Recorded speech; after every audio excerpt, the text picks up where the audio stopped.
Assalamualaikum warahmatullahi wabarakatuh. Di sini saya akan menjelaskan mengenai pinjam meminjam dalam hukum jaminan.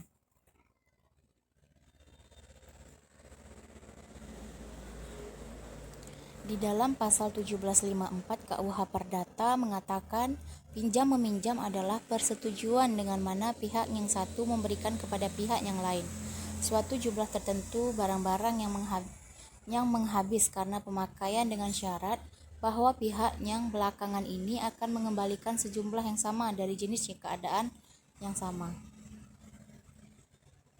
Perjanjian merupakan perjanjian dilakukan antara kreditur dan debitur. Kreditur menerima hak atas benda yang diberikan oleh debitur kepadanya, dan debitur menerima hak atas benda yang diikatkan berupa pinjaman dalam bentuk uang. Perjanjian jaminan fidusia adalah perjanjian yang berisi kesepakatan antara pemberi fidusia dengan penerima fidusia bahwa suatu benda tertentu akan diserahkan pada miliknya secara kepercayaan dari pemberi fidusia kepada penerima fidusia guna menjamin pembayaran hutang debitur dalam suatu perjanjian pokok tertentu yang bisa berupa hutang atau kewajiban atas pembayaran sejumlah uang ataupun kewajiban prestasi lain. Yang penting atas kewajiban prestasi tersebut nantinya bisa dijabarkan dalam nilai sejumlah uang.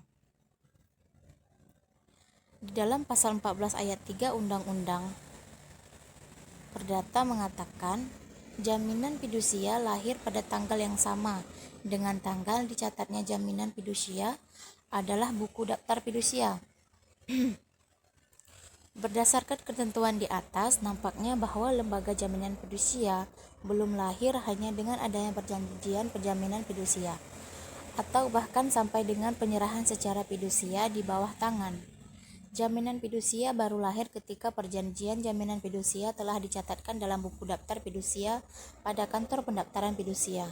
Jadi, peralihan kepemilikan secara kepercayaan atas suatu benda yang dijaminkan dengan lembaga jaminan fidusia secara sempurna baru terjadi pada saat perjanjian jaminan fidusia itu dicatat dalam buku daftar fidusia.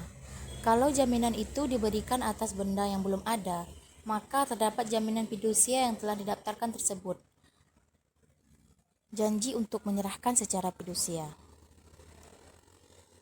Perjanjian hak tanggungan merupakan perjanjian aksesior dari perjanjian utang piutang. Perjanjian kredit atau perjanjian lainnya yang menimbulkan hubungan hukum utang piutang yang merupakan perjanjian pokok atau perjanjian pendahuluan. Di sini objek hak tanggungan.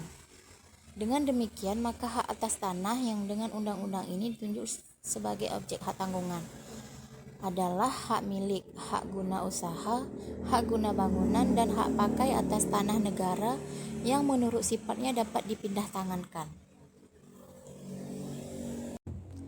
Apa dasar hukum dalam hak tanggungan? Di sini Undang-Undang Nomor 4 Tahun 1996 tentang hak tanggungan atas tanah beserta benda-benda yang berkaitan dengan tanah.